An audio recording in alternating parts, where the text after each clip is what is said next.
에베소서 6장 14절부터 보겠습니다. 그런즉 서서 진리로 너희 허리띠를 띠고 의의 호심경을 붙이고, 하나님의 전신갑주를 입는데 믿음으로 그것을 입는 것입니다. 그냥 믿음으로 입으면 됩니다.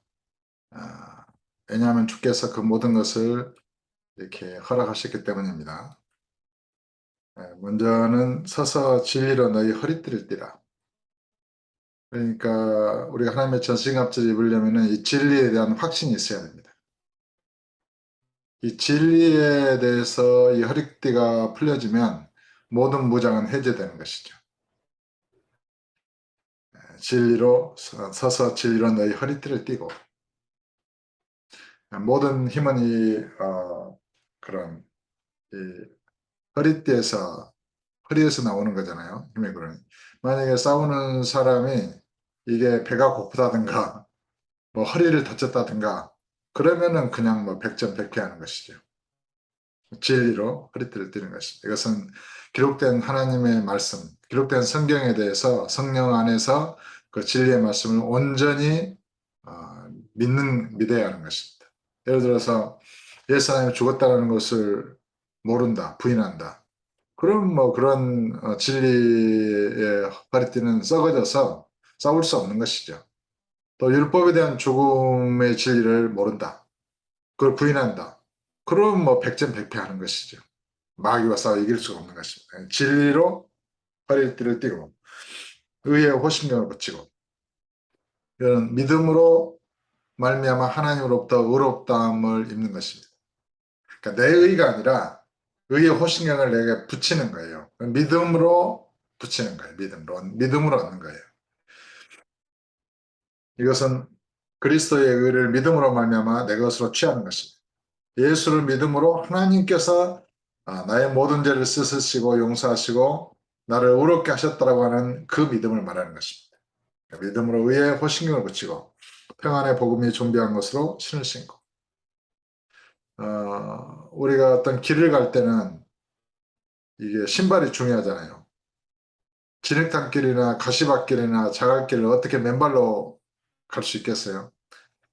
그러니까 모든 이 길은 신발이 평안할 때 평안하게 걸을 수 있는 것이죠. 예.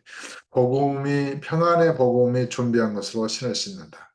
참, 이 말씀의 의미를 다 해석하지 못한다 해도 이 신발은 우리가 복음으로 나가는 길을 평안하게 하는 것입니다.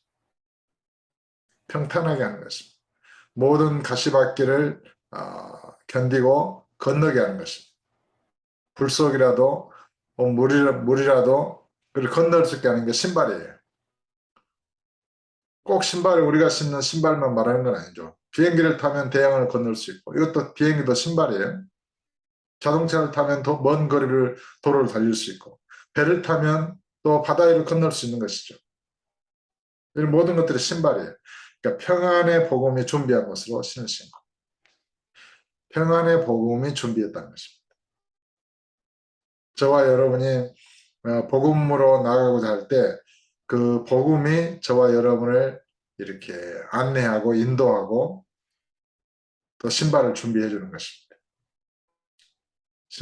갈 수 있는 뭐 경비, 갈 수 있도록 안내하는 사람, 이런 모든 것을 성령께서 이끌어 주시고 안내해 주시고 인도해 주시는 것이죠. 그러니까 평안의 복음이 준비한 것으로 신을 신고 모든 것 위에 믿음의 방패를 가져.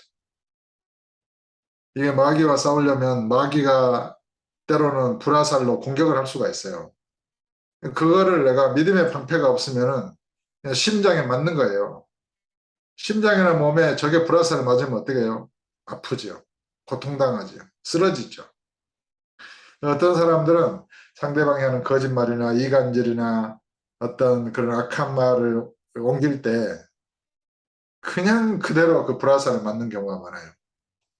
직접적으로 대면하여 어떤 비판이나 이런 말을 들으면 괜찮은데 제3자가 누가 이렇게 말하더라 이렇게 말을 전달하잖아요. 그런 것은 마귀의 불화살이, 자기가 친구를 위한다는 마음으로 그런 말을 전달해 주겠지만 사실은 마귀의 도구로서 불화살을 그 친구에게 쏘고 있는 거예요.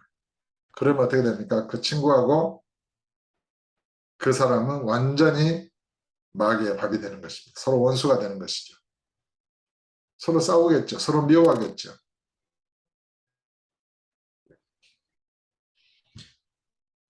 악한 말을 상대방에게 이렇게 친구라고 그래가지고 잘못 전달했다가는 마귀의 일만 하는 것입니다. 믿음의 방패를 가지고 그런 말을 전달해 올 때라도 내가 믿음 안에 서 있으면 예수 이름으로 믿음의 방패로 그런 악한 말들을, 저기 마귀의 불화살들을 물리쳐야 돼요. 방어할 수 있어야 돼요. 믿음의 방패가 필요한 것이죠. 가지고 이로써 능히 악한 자의 모든 불화살을 소멸하고 구원의 투구와 성령의 곧 하나님의 말씀을 가지라. 구원의 투구, 구원의 확신. 모든 일에 내가 구원받은 자라고 하는 확신을 잃어버리게 되면 무용지물이 되죠. 삶에 무슨 의미가 있겠어요. 구원을 잃어버리면. 머리가 깨져버리면 다 죽어버린 것입니다. 항상 구원의 투구를 쓰는 것이죠. 구원의 투구와 성령의 검, 곧 하나님의 말씀을 가지라. 또 적을 무찌르려면 어떻게 됩니까? 무기가 있어야 되잖아요. 성령의 검을 가져야 됩니다. 성령의 검은 하나님의 말씀입니다. 그러니까 말씀을 시적절하게 사용할 수 있도록 말씀을 외우고 있어야 하고 말씀의 뜻을 이해하고 있어야 하고 모든 상황에 맞도록 말씀을 사용할 수 있는 믿음이 있어야 하는 것입니다. 하나님의 말씀을 가지라. 모든 기도와 간구를 하되 항상 성령 안에서 기도하고 항상 성령 안에서 기도하고 이를 위하여 깨어 구하기를 항상 힘쓰며 항상 성령 안에서 기도할 수 있도록 그 기도 자체를 위하여 또 기도하는 것입니다. 구하기를 항상 힘쓰며 여러 성도를 위하여 구하라. 또 나를 위하여 구할 것은 내게 말씀을 주사 나로 입을 열어 복음의 비밀을 담대히 알리게 하옵소서 할 것이니 이 일을 위하여 내가 쇠사슬에 매인 사신이 된 것은 나로 이 일에 당연히 할 말을 담대히 하게 하려 하시고 우리가 사슬에 매여 감옥에 갇히든지 또 고난을 당하든지 핍박과 환난을 당하든지 우리는 담대하게 하나님의 말씀을 전해야 되는 것입니다. 우리가 하나님의 말씀을 전하는데 위축되거나 사람을 두려워하거나 뭐 마귀를 무서워하거나 그러면은 어떻게 우리가 천지 만물을 창조하시고 다스리시는 하늘에 계신 아버지의 그 명, 천명을 증거할 수 있겠어요. 하나님의 말씀은 천명, 하늘의 영원하신 뜻, 우리 주님의 영원하신 그 말씀을 전하고 증거하는 것입니다. 그래서 선포하는 것입니다. 천명을 전하는 것입니다. 각 사람에게 영원한 운명을 결정할 수 있는 그 생명의 복음을 전하는 것입니다. 아무쪼록 믿음과 성령에 충만해서 이런 악한 마귀와의 싸움에서 하나님의 전신갑주를 입고 항상 믿음으로 승리하는 저와 여러분 다 되시기를 예수 이름으로 축복합니다.